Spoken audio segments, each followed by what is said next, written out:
하나님 말씀 고린도전서 15장 50절부터 58절 한 절씩 제가 먼저 읽고 여러분 교독하시겠습니다. 제가 50절 읽습니다.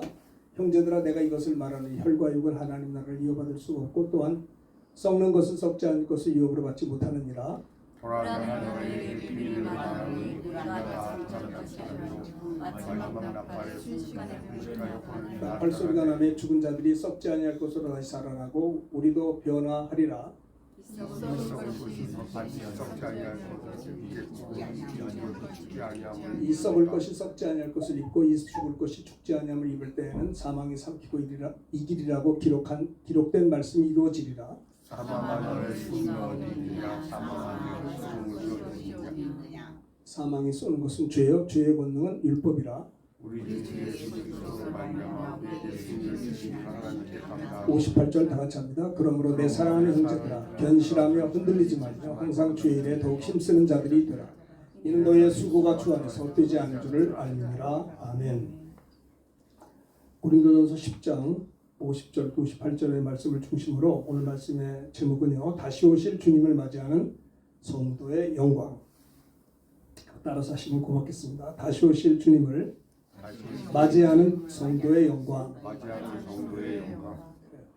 주님이 재림하실 때 우리들에게 영광스러운 날이 될 것입니다. 다시 오실 주님을 맞이하는 성도의 영광에 대해서 고린도전서 15장 50절부터 58절의 말씀을 통해서 함께 은혜를 나누고자 합니다. 첫째는요. 다시 오실 주님을 맞이하는 성도의 영광 중에 51절이 있습니다. 51절 다 같이 읽겠습니다. 크게 시작. 보라 내가 너에게 비밀을 말하노니 우리가 다 잠잘 것이 아니요 마지막 나팔에 순식간에 호련히 다 변화되리니. 보라 너에게 비밀을 말할 것이요 우리가 다 잠잘 것이 아니고요. 주님 재림하시는 그날에 마지막 나팔에 순식간에 호련히 다 변화된다라는 거죠. 여러분 교회를 왜 나오세요? 예수를 믿으세요? 천국 가려고 믿는 거예요. 이제 오늘이면 2023년도도 마감이 돼요. 내가 권사님들하고 같이 이렇게 교회 오면서 차 타고 야 이거 뭐 내일이 벌써 2024년이 되는 거예요. 이게 참 말이 안 되는 거예요. 이 땅은 인생이 70이요 강건하면 80이요 요즘은 100세 시대라고 말을 해도 정말 우리가 예수를 믿는 것은 천국 가려고 믿는 것입니다. 이 땅이 전부 다가 아니죠. 그래서 주님이 재림하시는 그날이 우리에게 가장 큰 영광스러운 날이라고 하는 것을 고린도전서 15장 51절에서는 특별히 마지막 나팔에 순식간에 호련히 변화될 것을 우리에게 말씀하고 있는 것입니다. 주님이 재림하면요 순식간에 저와 여러분이 변화가 돼요. 변화.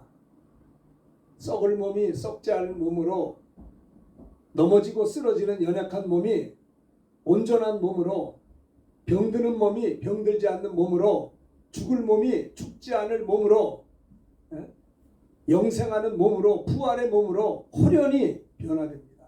왜 변화되는 줄 아세요? 저 말씀 때문에 변화돼요.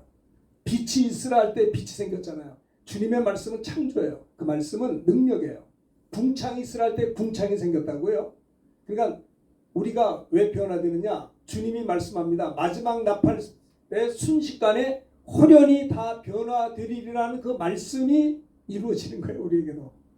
그래서 우리가 그날을 사모하는 것입니다. 바울은 복음 때문에 고난받는 성, 참 이 초대교회가 많이 부흥했었잖아요. 처음에 아가다락방에서 성령 받고 전도에 권능 받아서 베드로가 외칠 때 3,000명이 예수 믿었잖아요. 그리고 예수의 이름으로 걷지 못한 자가 일어나니까 수많은 사람들이 깜짝 놀래가지고 사람들이 모여든 거예요. 솔로몬 행각에 모여들었는데 베드로의 메시지는 이거예요. 왜 이 사람들아 이 사람을 일으킨 것이 우리들의 경건과 능력으로 왜 우리를 주목하느냐. 너희가 십자가에 못 박아 죽인 예수를 우리 하나님이 살리셨고 이 부활의 예수의 이름으로 이 사람이 온전하여 걷게 되었느니라고 전도할 때 솔로몬 행각에 모였던 5,000명이 그 많은 사람들이 말입니다. 예수 믿었다라고 사도행전 4장 4절에는 말씀하잖아요. 제가 지난주에 영국 집회를 다녀왔습니다. 제가 참 영국 가서도 그랬어요. 내가 여기 왜 왔나. 한번 가기 어려워요. 유학생 집회를 가는데 뭐 비행기를 14시간 타고 뭐 그냥 갑니까? 준비해서 가야죠. 그 와가지고 내가 왜 왔지? 그 생각이 들더라고요. 저는 할머님이 저를 위해서 20년 동안 우리 권사님 할머님이 저를 위해서 기도해 주셔서 제가 신학을 입학하게 되었습니다. 참 저는요 목회자가 된다는 것에 대해서 생각해 본 적이 없었던 것은 제가 섬겼던 교회 목사님의 그 아름다운 모습은 내가 따라갈 길이 없어요. 나도 목사가 참 되고 싶은데 제가 섬겼던 교회 우리 담임 목사님을 보면요 감히 그분을 흉내가 안 내는 거예요. 그래서 어린 나이에 내가 한 번도 목회자가 되겠다는 생각을 해본 적이 없어요. 내가 그 목사님을 범접할 수 있으면 좋겠는데 안 되는 걸 어떡합니까? 꿈을 꾼 적이 없어요. 그런데 할머님의 기도로 저는 만 20살에 신학대학을 입학하게 되었어요. 할머니가 너무 좋아하시더라고요. 근데 입학하고도 자신이 없었어요. 자신이 없고 또 이렇게 부름받아서 신학을 왔지만은 흔들리는 나를 붙잡아 줄 게 없어요. 이 흔들리는 걸로 그렇잖아요. 여러분 신앙생활하면서 안 흔들리세요? 집사님? 나는 흔들렸어요. 신학교 들어와서도 흔들렸어. 네? 안 보이는 예수를 믿으라니까 좀 흔들어지더라고요. 그러니까 체험적인 신앙이 참 부러웠어요. 저는 체험 신앙도 없었어요. 제가 전도사를 갔는데 우리 목사님이 얼마나 기도를 많이 하시는지 79년도 1월달에 교육전사 갔는데요. 우리 목사님은 늘 막 철야 기도를 하고 산기도를 했어요. 그때는 우리가 그때 문화촌이었기 때문에 문화촌하고 삼각산은 가깝거든요. 매주마다 간 거예요. 그래서 6시간을 철야한다는 게 이게 말이 안 되는 거예요. 전도사가 가가지고 철야를 안 할 수도 없고 할 수도 없고 기도를 6시간, 5시간 이게 말이 안 돼요. 2-3시간 하면 할 말이 없는데 근데 그때 우리 목사님은 기도를 많이 하시고 그 옛날 70년대 말입니다. 합동 측에서 막 방언을 하고 목사님 하니까 교인들이 다 해요. 저는 못했어요. 하고 싶었는데 안 되더라고요. 나는 방언하는 사람들이 부러웠어요. 왜냐면 저들이 방언하는 거 보니까 그래도 흔들리진 않더라고요. 신앙이. 체험적 신앙이 그렇게 부럽더라고요. 그래서 저도 신학교 다니면서 방학 때 기도원을 갔어요. 목적이 뭐냐? 방언 받으려고. 왜? 흔들리지 않으려고. 아니 그래야 헌신하고 싶은데 헌신이 안 되는 거예요. 신학교 들어와서요. 남들은 펄펄 뛰고 헌신하면서 부르짖어 기도하는데 그게 안 되는 거예요. 믿음 좋은 친구들이 부러웠던 거예요. 그래서 제가 2주 동안 집사님 기도원 가서 그렇게 몸부림을 치면서 산기도도 하고 하루 4번씩 집회 그때는 월요일부터 토요일까지 5박 6일 집회를 하루 주일 4번씩 집회를 했단 말이에요. 그런데 한 주, 2주 했는데 저만 빼놓고 다 거기서 방언들을 다 하대. 저는 못했어요. 와 정말 낙심을 해가지고 집으로 돌아오는 버스길에 이렇게 성경을 보니까 다 방언하는 자겠냐, 다 통역하는 자겠냐, 다 병 고치는 자겠냐, 은사가 다르다는 거예요. 그 말씀이 얼마나 위로가 되는지. 근데 저는 2주 동안 기도 방학 때 말입니다. 그렇게 방언 받아서 체험적인 신앙 가지고 흔들리지 않아서 좀 제대로 기도 생활도 하고 좀 헌신하고 싶은데 안 돼서 그렇게 했는데도 안 된 거예요. 그리고 모든 걸 다 포기하고 그냥 집으로 돌아왔어요. 은혜는 받았는데 방언은 못하겠더라고요. 제가 어려서부터 얼마나 보수적인 교회에서 자라서 그런 것들이 저에게 익숙하지 않았던 거예요. 그러다가 지난번에 말씀드린 것처럼 제 친구 전사가 우리 클래스메이트 전도사가 저희 집에 와서 저를 붙잡고 기도할 때 제가 그토록 원했던 방언이 터지고 그때 기도하다가 제가 위장병이 났어요. 야, 이게 신나더라고요. 흔들리지 않을 수가 있었어요. 체험 신앙을 강조할 필요는 없지만 그것도 포함해야 된다는 저는 생각해요. 그렇죠? 그때부터 저는요 그 친구 전사님이 나에게 주는 메시지를 내가 듣고 듣다가 다 외웠어요. 외워가지고 그 메시지를 가지고 우리 클래스메이트 친구 전사들 몸이 아프고 이런 친구들 말씀 전하고 손대니까 방언 터지고 병이 났더라고요. 그러면서 저는요 중고등부 전도사 때 수련회 강사로 얼마나 다녔는지 몰라요. 수련회 그 친구 전사님들이 그 친구한테 내가 받은 메시지 그 은혜를 나눌 때 그 친구들이 저보고 자기에게 중고등부 여름 수련회를 하라는 거예요. 하니까 학생들이 다 은혜 받고 방언이 터지고 병 고침 받고 헌신하고 막 그랬어요. 제가 영국에 가서 왜 갔냐? 지성인들이 은혜 받아야 됩니다. 그들이 은혜 받지 않고는 성령 받지 않고는 교회에 일꾼이 될 수가 없어요. 목사님을 잘 보필해야 되는데 잘못하면 배운 사람들이 가시 노릇할 수 있고 엘리트들이 성공해가지고요 목사님들을 힘들게 할 수 있다고 저는 생각해요. 제가 벌써 40년 만 40년 됐습니다. 안수받은 지가. 그걸 깨달았어요. 그래서 우리 지성인들이 은혜 받고 성령 충만 받고 이러면 이들이 민족복음화 세계선교에 쓰임받지 않겠는가? 저는 단순해요. 그냥 내가 받은 은혜를 이렇게 나누고 싶었던 것뿐이에요.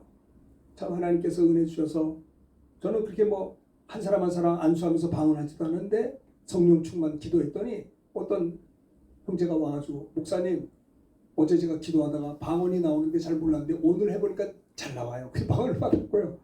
어떤 의대 형제는 이 목이 아파서 쩔쩔맨데 아니 왜 안 나왔냐 기도해 쑥스러워서 뭐 기도해 주니까 그 자리에서 나왔어요. 저는 다른 데 은혜 받은 것이 아니라 베드로가 고넬료 가정에 가서 말씀을 전할 때 말씀 듣는 저들에게 성령이 내려오셨다라는 것을 사모해요. 여러분들의 전도의 현장 속에서 말씀 증거의 현장 속에서 성령이 내려오셔야 하지 않겠습니까? 베드로가 고넬료 가정에 가서 말씀을 전할 때 말씀 듣는 저들에게 성령이 내려오심으로 그들에게 예언과 방언하고 하나님께 영광 돌렸다라고 했어요. 성령 받은 제자들이 두루 나가 복음을 증거할 때 주님이 함께 역사하사 그 따르는 표적으로 말씀을 확실히 증거했다라고 했습니다. 하나님의 나라가 말에 있지 않고 능력에 있는 것을 볼 수가 있어요. 초대교회는 성령 충만했습니다. 권능이 있었습니다. 그들이 복음 전할 때 3,000명이 주께 돌아왔어요. 여러분 주변에 믿지 않는 친구들이 있잖아요. 그들이 왜 안 돌아와요? 그들도 문제가 있지만 내가 전도를 하지만 내게 성령의 역사가 부족해서 그런 건 아닌지 모르겠어요. 그렇죠? 하나님이여 베드로를 통해서 3,000명이 주님께 돌아왔다면 부족한 나를 통해서 3명이라도 돌아올 수 있게 달라고 기도하지 않겠냐 이 말이에요. 나면서부터 걷지 못한 자가 일어났다면 우리를 통해서 감교한 자라도 그 자리에서 나야 될 거 아니겠어요? 하나님의 영광이 나타나지 않겠어요? 사람들은 상처가 많아요. 저도 상처가 있어요. 제가 지난번에도 말씀드렸지만 저는 총신대학을 삼수해서 들어갔어요. 대학에 딱 들어가니까 고등학교 동창이 3학년이 전 1학년이에요. 그 열등감이 있었어요. 좀 늦게 신학하면 어린 나이에 그런 게 있잖아요. 대학교 1학년, 2학년이 됐는데 낮잠을 자면 꿈을 꾸면 꼭 시험 보는 꼴 거예요. 내게 트라우마가 있는 거예요. 상처, 열등의식. 예? 제 시간에 대학 못 가가지고 그런 어린 나이에 그 아픔이 있었어요. 내가 꿈은 꾸려고 꾸는 게 아니거든요. 한 번은 낮잠을 잤는데 꿈을 꿨는데 막 시험 보는데 하나도 몰라서 땀을 뻘 벌리고 아이고 큰일 났다고 그랬는데 꿈에요. 식은땀이 났어요. 눈 뜨고 보니까 내 대학교 2학년 학생이더라고요. 아니 하나님 이게 뭡니까? 내가 신학대학 2학년인데 이게 맨 꿈만 꾸고 이상한 꿈만 꾸고 그랬다가 제가 그 친구하고 기도해서 성령 충만 받고 은혜 받은 다음부터 그 꿈이 안 꿔요. 세상에 상처 없는 사람이 어디 있어요? 내가 이렇게 망가지는 간증을 하는 이유는 오늘날에 많은 사람들이 원통함을 풀지 못해요. 상처 아픔을 아주 주님 재림한 날까지 붙들고 살아요. 그러니까 얼굴에 기쁨이 없는 거예요. 상처가 많아서. 하나님의 나라가 임하면 그런 어둠이 떠나게 된다라는 겁니다. 사도 바울은 초대교회 성도들이요 복음 때문에 지네 집에 살지 못해 예루살렘에서부터 예루살렘 유대 사마리아로 흩어졌거든요. 고난받는 성도들에게 고린도전서 15장에서 격려한 겁니다. 어떤 격려를 했냐? 걱정하지 마라. 주님이 재림할 거야. 그러면 하나님의 영광이 여러분들에게 임할 거야. 아시겠어요? 주님의 재림을 기다리라는 거예요. 그래서 내가 이것을 말한다. 혈과 육은 하나님 나라를 이어받을 수 없고 썩는 것은 썩지 않을 것을. 그러니까 이 혈과 육은요 못 들어가요. 이건 흙으로 가는 거예요. 아시겠어요? 내 육체는 요 양복은 지난번에 제가 옛날 환갑 때 어떤 집사님이 더 데리고 나가서 양복을 사줬어요. 이 양복이 좋은 겁니다. 오래 입었어요. 근데 이게 10년 지나면 이게 낡아져요. 버려야 되는 거예요. 그죠? 요 수명이 10년, 요 속에 있는 건 90년, 많이 넉넉 잡아 100년이라고 합시다. 이게 수명이에요. 이 양복이 내가 아니라 내 옷인 것처럼 이 몸은 내가 아니고 내 영혼을 담고 있는 옷이에요. 그렇죠? 수명이 10년, 이건 100년이라고 합시다. 그럼 하나님의 생기로 부음받은 그 영혼이 나예요. 이 옷, 양복이 내가 아니라 이 몸이 나인 것처럼 이 육체도 나지만 육체 속에 하나님의 생기로 부음받은 영혼이 바로 나거든요. 사람이 죽습니다. 영혼과 육체가 분리되면 죽어요. 육체는 흙으로 가고 영혼은 하나님께로 가는데 예수 믿어야 하나님 나라 가는 거예요. 왜? 태어날 때 아담의 자손으로 태어나기 때문에 의인으로 태어나지 않았기 때문에 죄가 있기 때문에 예수님을 모르면 우리가 90년 100년 살다가 우리는요 죄가 그대로 있기 때문에 죄 때문에 하나님 나라 못 가고 지옥에 가게 된다라는 겁니다. 그런데 2000년 전에 하나님의 아들 예수님이 이 땅에 오셔서 골고다 십자가에서 저와 여러분의 죄와 허물과 근심 걱정 질병 저주를 하나님의 아들 예수님이 짊어지고 십자가에 피 흘려 죽으셨다고요. 예수님이 십자가에 피 흘려 죽으시는 순간에 우리의 죄와 저주는 다 가져갔어요. 이제는 죄 때문에 지옥 안 갑니다. 왜 지옥 가요? 예수 안 믿어서. 왜 안 믿어요? 믿음이 없으니까. 왜 믿음이 없어요? 믿음은 들음에서 나고 들음은 그리스도의 말씀으로 말미암는데 그리스도의 말씀을 들려준 사람이 없어요. 들려주어도 귀담아 듣지 않았어요. 우리나라도 140년 전에 예수 믿는 사람이 하나도 없었어요. 누가 복음을 들려주는 사람이 있어야 예수 믿을 거 아니에요. 140년 전에 미국의, 영국의, 호주의 엘리트, 그 서구의 참 그 부유한 엘리트, 그 명문대학을 졸업한 젊은 주의 종들이 MDB 공부하고 목사가 되고 선교 훈련 받아서 우리 땅에 왔어요. 와서 그들은 복음을 전해줬던 겁니다. 순교를 당하고 목베임을 당하고 풍토병으로 죽고 여러 가지 역경과 어려움이 많았지만 140년 전에 대한민국에 끊임없이 선교사를 하나님의 은혜로 발의 먼지를 떨어버려도 할 말이 없는 우리나라인데 끝까지 긍휼히 여겨서 우리나라에게 복음을 준 것 중으로 말미암아 대한민국에 드디어 예수 믿는 사람이 생겼잖아요. 소래교회, 황해도에 최초 교회가 생겼고, 그러니까 교인들이 예수 믿는 사람들이 생기니까 복음을 전할 때 믿음이 생기거든. 믿음은 들으면서 난단 말입니다. 그래서 예수 믿는 사람들이 생기니까 선교사님들이 우리 현지 신학교를 만들게 평양 신학교 1회 졸업생이 7명이에요. 네? 있잖아요. 왜? 김익도 목사님이나 손양호 목사, 이기표 목사 이런 분들이 7명이 1회 졸업생. 지금은 보니까 120회까지 갔어요. 118회인가. 그래서 대한민국이 지금 140년 만에 3만 5천 명의 선교사를 파송하는 선교 대국이 되었어요. 우리나라는 절대 망하지 않습니다. 왜냐? 우리나라가 망해버리면 선교할 나라가 없어요. 제가 미얀마 한인교회 담임을 해봤기 때문에 알아요. 우리 한인 선교사님들은 지독하게 공격적인 선교를 하고 어떻게 해서라도 지역마다 교회를 세워요. 기가 막힌 방법으로 세워요. 선교사님들이 선교 안 하는 건 아니지만 그들은 간접 선교를 많이 하더라고요. 우리 대한민국의 한인 선교사님들 3만 5천 명의 선교사님들은 물론 문제가 없는 것은 아니지만 대부분의 목사님들은 참으로 하나님의 은혜로 인해서 전 세계에 교회를 세운다 이 말입니다. 때문에 하나님께서 정말 주님의 재림이 가까운 이때 우리 한국교회는 대한민국은 하나님이 버리지 않을 거라는 믿음이 생겨요. 중요한 것은 뭐냐? 사도 바울은 고난받는 초대교회 성도들에게 격려하면서 걱정하지 마라. 주님이 재림할 때 너희들은 어떻게 되느냐? 혼연이 마지막 나팔에 순식간에 혼연이 다 변화될 거다. 이렇게 살지 않을 거다. 주님이 재림하시면 너희들이 힘들고 어렵지, 박해 속에 고난 속에 어렵지, 순식간에 혼연이 변화될 것이니 이렇게 격려한 것입니다. 순식간에, 아토모스 한순간에 혼연이, 가장 짧은 가능한 시간 혼연이 변화된다는 거예요. 다시 오실 주님을 맞이하는 성도의 영광은 무엇입니까? 재림 때 순식간에 혼연이 변화된다라고 하는 겁니다. 저도 주님 오셨으면 참 좋겠어요. 그러면 이 육신을 볼 때 참 답답해요. 너무 쉽게 낙심하고 내 육체를 볼 때 안타까운 게 너무 많아요. 너무나 쉽게 힘들어하고 그렇잖아요. 주님이 재림하면 이렇게 연약한 육체가 아니라 영생하는 육체, 병들지 않는 육체, 죄짓지 않는 육체, 넘어지지 않는 육체, 승리하는 육체, 영광스러운 변화체가 된다 말입니다. 그렇습니다. 요한계시록 19장 8절 크게 읽어봅시다. 시작. 그에게 빛나고 깨끗한 세마포 옷을 입도록 허락하셨으니 이 세마포 옷은 성도들의 옳은 행실이로다 하더라.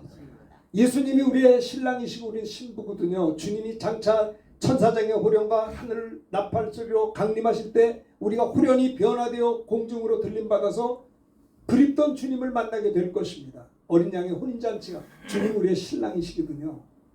그래서 주님은 우리를 사랑하세요. 얼마나 사랑하느냐. 질투하도록 하나님은 질투하시는 하나님. 자 9절 읽읍시다. 계시록 19장 9절입니다. 시작. 천사가 내게 말하기를 기록하라. 어린 양의 혼인잔치에 청함을 받은 자들은 복이 있도다 하고 또 내게 말하되 이것은 하나님의 참되신 말씀이라. 천사가 말합니다. 기록하라.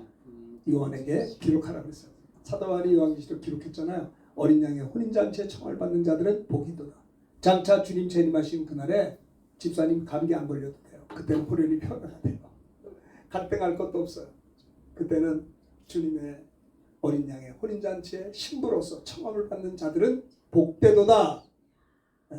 연세가 90이 넘은 권사님도 소망이 있는 것입니다. 어린 양의 혼인잔치 빛나고 깨끗한 옷을 입은 신부는 정말 드레스가 멋있더라고요. 그렇죠? 얼마나 멋있는지 몰라요. 신부들 보면 결혼식 갈 때 보면 우리는 주님 재림하신 날 신부로서 깨끗한 세마포 옷을 주님이 입도록 허락하셨고 그 세마포의 옷은 성도들의 옳은 행실이라고 이야기하고 있는 것입니다. 주님은 어떤가요? 마태복음 변형산상에서 마태복음 17장 2절을 한번 읽으실까요? 다 같이 시작. 그들 앞에 변형되사 그 얼굴에 해같이 빛나며 옷이 빛과 같이 휘어졌더라. 그래요. 주님의 얼굴에 해같이 빛나며 옷이 빛같이 휘어졌는데 우리는 누구냐? 그분의 신부다라고 하는 것을 볼 수가 있어요.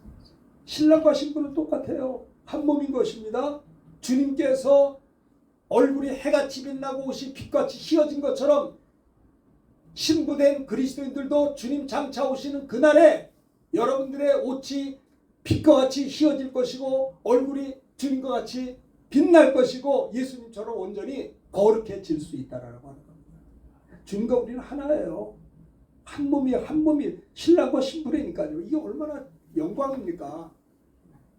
정말 주님 재림할 때 축복이 신부와 신랑이 짝이 되잖아요. 예수님이 우리의 참 너무나 송구하고 죄송하죠.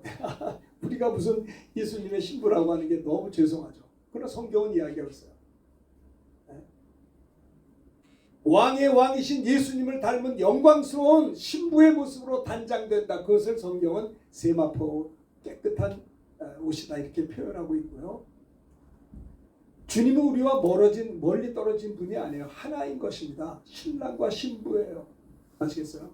언제요? 주님이 오시는 그날에 이와 같은 영광스러운 몸으로 변화될 것을 이야기하고 있는 것입니다. 그래서 다윗은 이런 얘기를 했어요.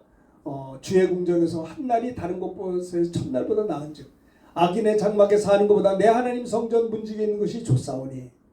다윗은 하나님의 영광을 보면서 주님의 궁정에서의 한 날이 다른 곳의 첫날보다 나은즉 악인의 장막에 사는 것보다 내 하나님의 성전에 문지기로 있는 것이 좋다라고 다윗은 고백하고 있는 것입니다. 내가 다윗이 왕이잖아요. 왕의 영광보다도 천국의 문지기의 영광이 더 낫다라고 하나님 나라에서 그 영광스러운 일에 대해서 다윗은 왕이잖아요. 왕궁이 얼마나 아름답겠어요. 그러나 천국의 문지기보다 문지기의 영광이 더 낫다라는 고백을 했던 것입니다. 하나님 나라의 그 영광은 비교할 수가 없어요. 불가능한 일이 될 것입니다. 주님이 승천하실 때도 말씀했어요. 승천하시면서 예수님이 하늘로 올라가시니까는 사도행전 1장 10절에 갈릴리 사람들아 어째 서서 하늘을 쳐다보느냐 너희가 본 그대로 예수님은 다시 오시리라고 했어요. 그렇죠? 자, 마태복음 26장 64절 읽읍시다. 시작. 예수께서 이르시되 내가 말하였느니라 그러나 내가 너에게 이르는 이후에 인자가 권능의 우편에 앉은 것과 하늘 구름을 타보는 것을 너희가 보리라. 인자가 권능의 우편에 앉은 것과 하늘 구름을 타보는 것을 너희가 볼 것이다 라는 겁니다. 주님이 우리의 소망은 주님의 재림이에요. 재림. 자 보십시다. 그래서 누가복음 12장 40절 읽읍시다. 시작. 그러므로 너희도 준비하고 있으라. 생각하지 않을 때 인자가 오리라. 그래요. 자꾸 주님이 승천한다고 하니까 제자들이 근심이 가득해요.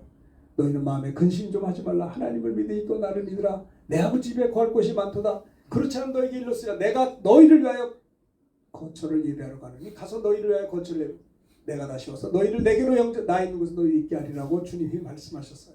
주님이 승천하신 것은 성령 보내주시려고 성령을 보내주셔서 이제 남은 게 주님의 재림만 남은 거예요. 주님이 하나님 나라에서 뭐예요? 우리의 처소를 예비하고 계세요. 언제 주님 재림하세요? 우리의 처소를 다 예비하면 그제 다시 오셔서 주님 있는 곳으로 우리도 있게 한다라는 것을 이야기하고 있는 겁니다. 다시 오실 주님을 맞이하는 성도의 영광은 뭐냐? 마지막 나팔의 순식간에 호련히 변화된다라는 겁니다. 두 번째 영광이 뭘까요? 57절 읽겠습니다. 시작. 우리 주 예수 그리스도로 말미암아 우리에게 승리를 주신 하나님께 감사하노니 장차 주님 재림하시는 그날에 우리 주 예수 그리스도로 말미암아 주님의 승리가 우리에게 승리가 된다라는 것을 두 번째 57절에 우리에게 말씀하고 있는 것입니다. 계시록 19장 11절 한번 읽겠습니다. 시작. 또 내가 하늘에 열린 것을 보니 보라 백마와 그것을 탄 자가 있으니 그 이름은 충신과 진실이라. 그가 공의로 심판하며 싸우더라. 14절입니다. 하늘에 있는 군대들이 희고 깨끗한 세마포 옷을 입고 백마를 타고 그를 따르더라. 백마를 탄다는 거는요, 주님이 재림할 때 개선장군이라는 상징적인 의미가 있어요. 그렇죠? 주님이 재림하시는 그날에 백마를 타고 오신다. 구름을 타고 오신다. 이건 승리한다라는 표현입니다. 개선장군이, 그렇죠? 주님이 오실 때 심판주로 오신 거예요. 심판주로. 그렇죠? 주님이 처음 오실 때는 우리를 구원하려고 오셨지만 두 번째 다시 오실 때는 심판주로 오세요. 믿는 자는 구원해 주실 것이요 믿는 자들은 영벌을 받게 된 것을. 그래서 사탄을 진멸할 개선장군, 마귀를 진멸할 승리자로 오신다라는 겁니다. 그런 뜻이에요. 종말 때 성도들이 세마포 옷을 입고 백마를 타고 신랑 되신 예수님을 따른다. 예수님의 승리에 동참하게 된다라는 겁니다. 장차 주님 재림하시는 그날에 우리에게는 승리밖에 없는 거예요. 물론 지금도 우리가 예수 이름으로 승리하지만 그때는 완벽한, 그렇죠? 이제 주님 재림하시면 천년왕국 지나면 마귀는 지옥 가는 거예요. 완전히. 구약의 여호수아도 하나님 바라보며 승리했습니다. 다윗도 승리했죠. 예수님을 예표하는 것이고 성도들도 이렇게 승리할 것을 말하고 있는 겁니다. 사도 바울은 로마서 8장 37절 읽읍시다. 시작. 그러나 이 모든 일에 우리를 사랑하시려 말미암아 우리가 넉넉히 이기느니라. 가까스로 이기는 게 아니고요, 넉넉히 이기느니라. 이 모든 일에 현재이나 장래이나 높임이나 기쁨이나 어떤 나라 이런 고통이 온다 할지라도 이 모든 일에 우리를 사랑하시는 예수 그리스도로 말미암아 우리가 넉넉히 이기느니라. 우리가 이 땅에 태어날 땐 아담의 자손으로 태어나서 죄짓고 사는 자가 됐지만 예수 믿으면 하나님의 자녀로 태어나는 순간부터 뱀과 전갈을 밟을 권세를 하나님이 주시거든요. 그래서 우리 주 예수 그리스도로 말미암아 넉넉한 승리가 있으세요. 그리스도인들은 패배감을 가지면 안 됩니다. 주님의 승리가 나의 승리라는 것을 기억하셔야 돼요. 아시겠습니까? 왜 예수 믿으면서 왜 맨날 실패하느냐? 마귀에게 속아서 실패하는. 마귀가 능력 있는 게 아니고 우리를 속여요. 마귀에게 속아서 우리가 하나님 앞에 나아가지 않고, 마귀에게 속아서 주님 사랑하지 않고, 사단에게 속아서 충성하지 않고 순종하지 않고, 그래서 지는 것입니다. 우리 속지 않아야 돼요. 우리 그리스도인들에게는 부활의 승리의 주님이 내 안에 계시기 때문에 우리를 사랑하시는 예수 그리스도로 말미암아 넉넉한 승리가, 우리는 그리스도인들은 어떤 분야에서 무슨 일을 하든지 넉넉한 승리가 있음을 기억하셔야 돼요. 바울은 이런 고백에서 내게 능력 주시는 내가 모든 것을 할 수 있습니다. 사도 바울의 신앙 고백이죠. 자, 이거 누가복음을 보세요. 한번 교독해 봅시다. 17절부터 20절입니다. 제가 17절 봅니다. 잘 교독합시다. 70인이 기뻐하여 돌아와 이르되 주여 주의 이름으로, 주의 이름이면 귀신들도 우리에게 항복하더이다. 예수께서 이르시되 사탄이 하늘로부터 번개같이 떨어지는 것을 내가 보았다. 19절을 제가 봅니다. 내가 너에게 뱀과 전갈을 밟으며 원수의 모든 능력을 제할 권세를 주었으니 너에게 해칠 자가 결코 없으리라. 20절 여러분 읽으십시오. 그러나 귀신들이 너에게 항복하면서 기뻐하지 말고 너희 이름이 하늘에 기록된 것을 그렇죠. 이거 보십시오. 70인의 제자들이 전도하고 난 다음에 보고합니다. 돌아와서 기뻐하며 돌아와요. 복음 전하면서 주의 이름이면 귀신들이 우리에게 항복합니다. 예수님이 말씀합니다. 제자들에게 70인의 제자, 사탄이 하늘로부터 번개같이 떨어지고 내가 보았다. 내가 너에게 뱀과 전갈을 밟으며 원수의 모든 능력을 제어할 권능을 주었으니 너희를 해칠 자가 결코 없으리라. 그러나 더 큰 기쁨이 뭐냐? 귀신 쫓는 기쁨보다 더 큰 게 뭐냐면 20절에요. 그러나 귀신들이 너에게 항복하는 것을 기뻐하지 말고 너희 이름이 하늘에 기록된 것으로 인하여 기뻐하라. 귀신을 쫓고 귀신을 물리친 것도 기쁘죠. 귀신 쫓은 그 사람 온전히 얼마나 기뻐요. 근데 그거 정도 기쁨이 아니라 불신자들은 못하지만 우리 믿는 자들은 했거든요. 그러니까 믿는 자들은 뭐예요? 우리의 이름이 하늘에 기록된 것을 인하여. 생명책에 내 이름이 기록된 것이 눈에 뭐 안 보이잖아요. 그러나 귀신을 쫓아낼 때 그 기쁨보다도 너의 이름이 생명책에 기록된 것을 인하여 기뻐하라는 것입니다. 그리스도인들은요, 승리할 권세가 있으세요. 그런 창세기 3장 15절에 아담이 범죄한 이후로 첫째 아담이 범죄함으로 에덴에서 추방됐지만 하나님은 아담의 후손들을 버리지 않고 둘째 아담 예수 그리스도를 창세기 3장 15절에 이런 말씀. 내가 너희로 여자와 원수가, 그러니까 뱀의 후손과 여자와 원수가 되게 하고, 또 내 후손도 여자의 후손과 원수가 되게 하고. 여자의 후손은 누굽니까? 예수님이세요. 세상의 모든 사람은 아담의 후손이에요. 근데 예수님은 아담의 자손이 아니에요. 예수님 한 분만은 남자 여자가 결혼해서 아기를 낳는데 예수님이라면 예수님도 아담의 후손인데 예수님은 그렇게 탄생 안 했어요. 남자 여자가 아니고요. 처녀 마리아 동정녀의 몸을 빌어 성령으로 잉태했기 때문에 예수님은 여자의 후손이다 말이에요. 여자의 후손. 그래서 이게 메시아거든요. 그래서 예수님 한 분만이 아담의 자손이 아니기 때문에 죄가 없죠. 죄가 없기 때문에 우리들의 죄를 짊어질 수가 있어요. 근데 예수님은 죄가 없기 때문에 죄값은 사망인데 예수님은 죄가 없어 죽으면 안 되거든요. 근데 우리가 태어나기 2000년 전에 예수님이 십자가 피 흘려 죽으셨잖아요. 왜요? 저와 여러분의 죄를 예수님이 짊어졌기 때문에 그 죄 때문에 죽은 거예요. 예수님이 죽음으로 내 죄는 없어진 거예요. 이제 죄 때문에 지옥 안 가는 거예요. 왜 지옥 가요?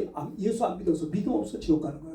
죄 때문에 지옥 안 가요. 우리 죄는 다 주님이 가져가세요. 언제? 2000년 전에. 예수님이 여자의 후손이에요. 동정녀 마리아 탄생이기 때문에 주님이 이 땅에 오셔서 십자가에 못 박혀 피 흘려 죽으시는 순간에 내 죄를 주님이 가져갔지만, 예수님이 십자가에 피 흘려 못 박혀 돌아가시는 순간에 사망 권세를 잡은 마귀가 순간적으로 승리한 것처럼 보였으나, 예수께서 사흘 만에, 잘 들으세요, 사망 권세 깨뜨리고 부활하심으로 사망 권세를 잡은 마귀 권세는 주님의 부활로 진멸된 것은 여자의 후손이 내 머리를 상하게 할 것이오라는 말이 이루어진 거예요. 할렐루야. 주님이 부활하셨다라는 겁니다. 너는 그의 발꿈. 마귀는 예수님을 십자가에 못 박아 죽여버리면 끝나는 줄 알았어요. 아니에요. 피 흘려 예수님 왜 죽었어요? 부활하려고 죽은 거예요. 부활해야 마귀 사망 권세 깨뜨릴 거 아닙니까? 예수님 십자가에서 뭐 했어요? 죽으시고 부활하고 끝났어요. 예수님 십자가 피 흘려 죽음으로 우리 죄 다 가져갔어요. 주님이 부활함으로 뭐 했어요? 마귀 권세 깨뜨린 거예요. 모든 게 다 끝났어요. 그러나 주님이 말씀하셨어요. 내가 너에게 실상을 말한다. 내가 승천하는 것이 유익이다. 승천하면 아버지가 성령을 보내줄 것이다. 오직 성령이 임해야 너희가 권능받아 땅끝까지 내 증인이 된다라고 했어요.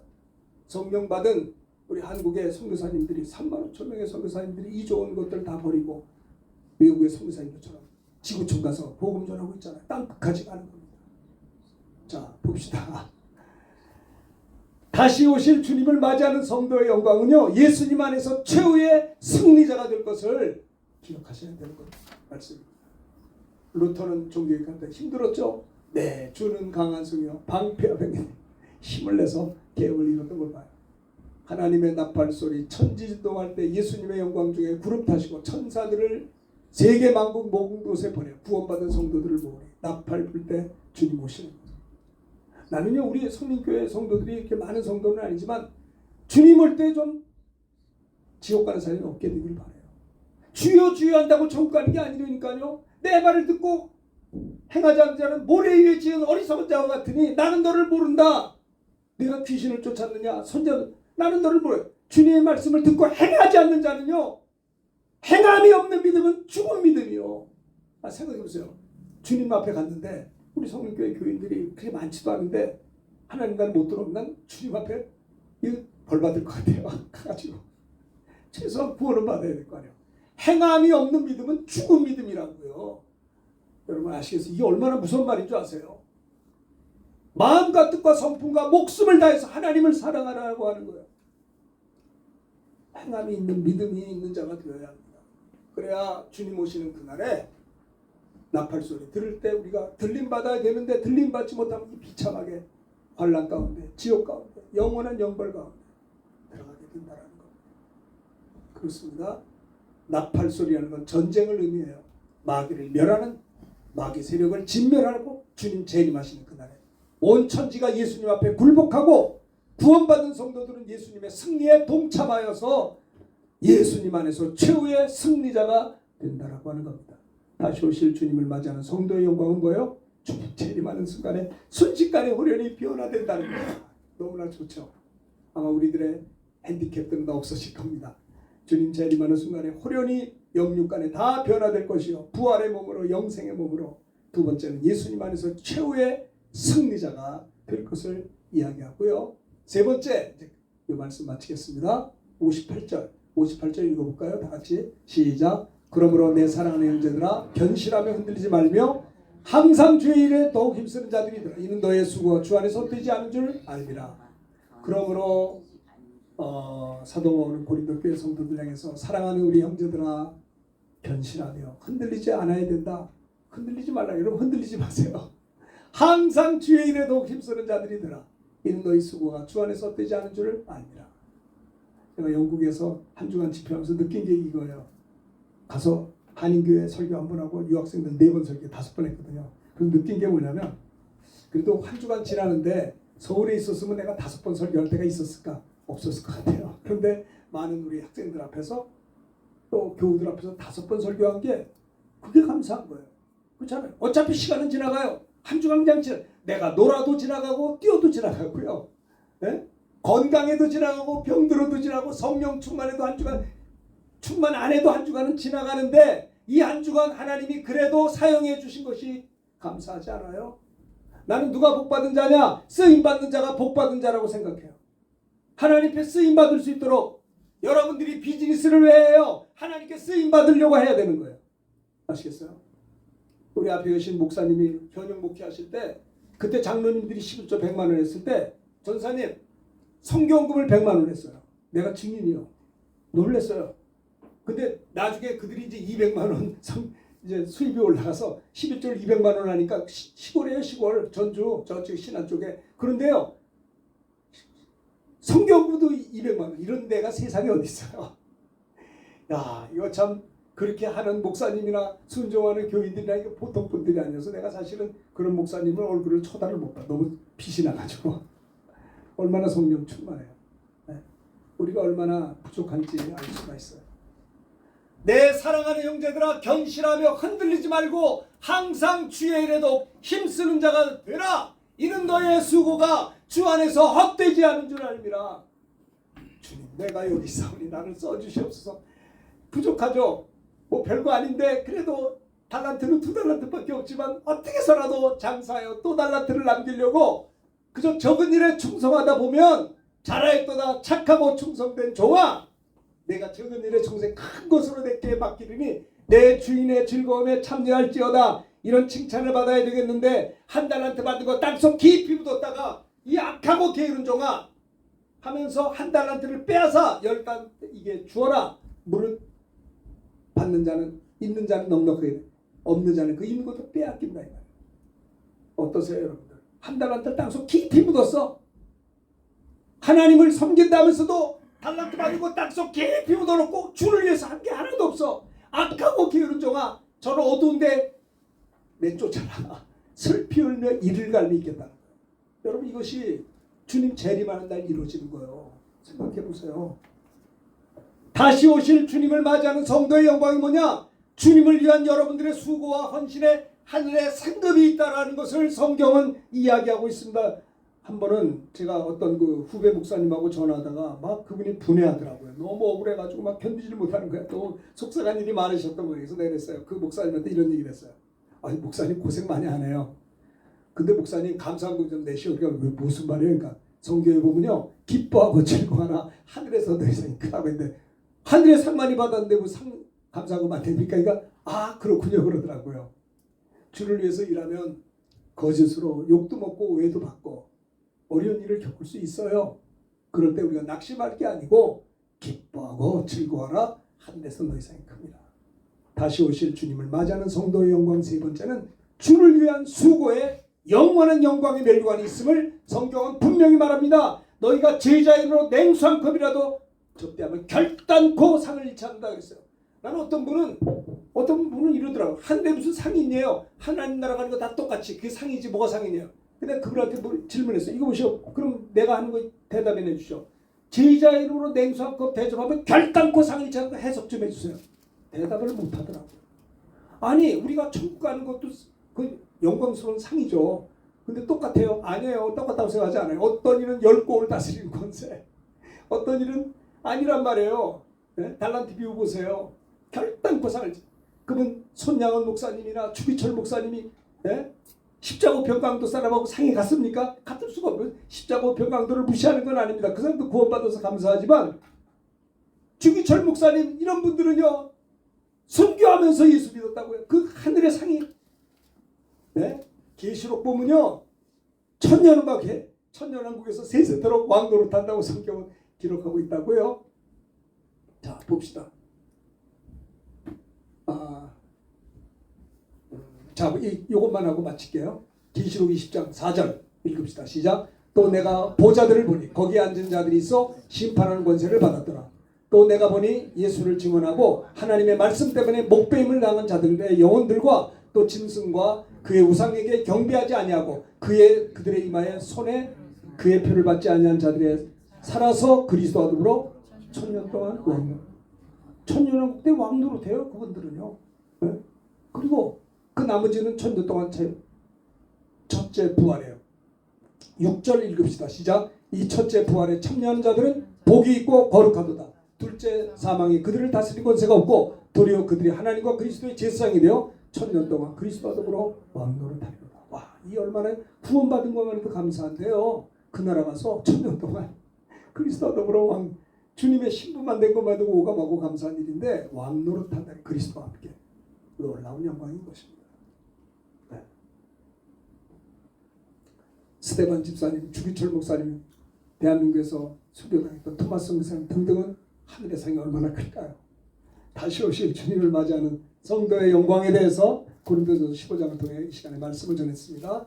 마지막 나팔에 순식간에 호련이 다 변화되어서 우리가 변화체가 된다는 거, 부활 몸으로. 두 번째는 승리자가 된다는 거. 세 번째는 주를 위해서 수고한 것이 하늘에 상이 있다는 거 여러분 꼭 기억하시고, 이 말씀 드린 걸 생각하면서 우리 찬송 한 장 부르도록 하겠습니다. 180장 하나님의 나팔 소리.